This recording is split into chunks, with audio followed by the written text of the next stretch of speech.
Gravitational waves come from very heavy sources like neutron stars and black holes very far away that collide. So it's very violent what happens there. But the effect that they cause on Earth is very, very small. They cause length changes in the order of 10 to the minus 18 meters. And we try to measure this by sending laser beams in very long, kilometer-long arms, recombining them, and then reading out how much the arm length changed. But that also means, because our signal is so small, that everything else is much, much bigger. So we have. And I specifically worked on two intrinsic sensitivity limitations that we have. That is thermal noise. So noise just from thermal fluctuations that also cause length changes, and quantum noise. So noise from the fact that we use light to measure position of mirrors and length changes. And light is made out of photons, so quanti, and they are prone to some statistical fluctuations.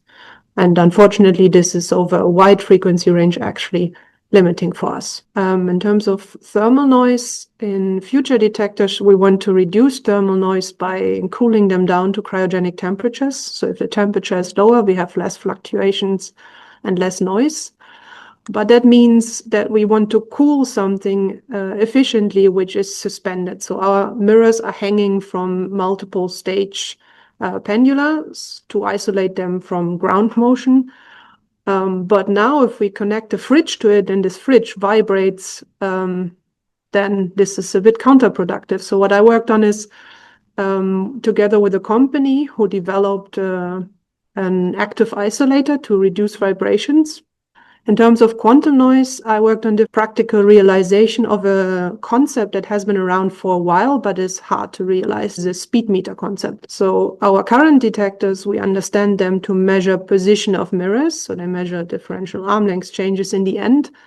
But since we use light and light hits the mirror is being shaken by this light, which acts back on our signal. So we cannot independently measure position at different times to arbitrary precision. But with speed, that's a different story.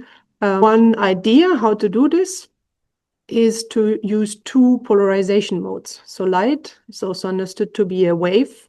So the direction of the electric field oscillations defines a polarization direction. And we can separate it into two orthogonal polarizations, which allow us to measure mirror position independently with these two and combine them in a way that we get a speed information at slightly different times. However, this is not so easy for different reasons, and I investigated technologies to sort of see how easy it is and what we can do. So I worked on trying to see how we can incorporate polarization effects in our current simulation tools. Then I actually also built a tabletop speed meters to show optically that you can measure a mirror speed by combining two polarizations in a smart way. So for the next generation of gravitational wave detectors on the ground, so there are a lot of technology challenges ahead.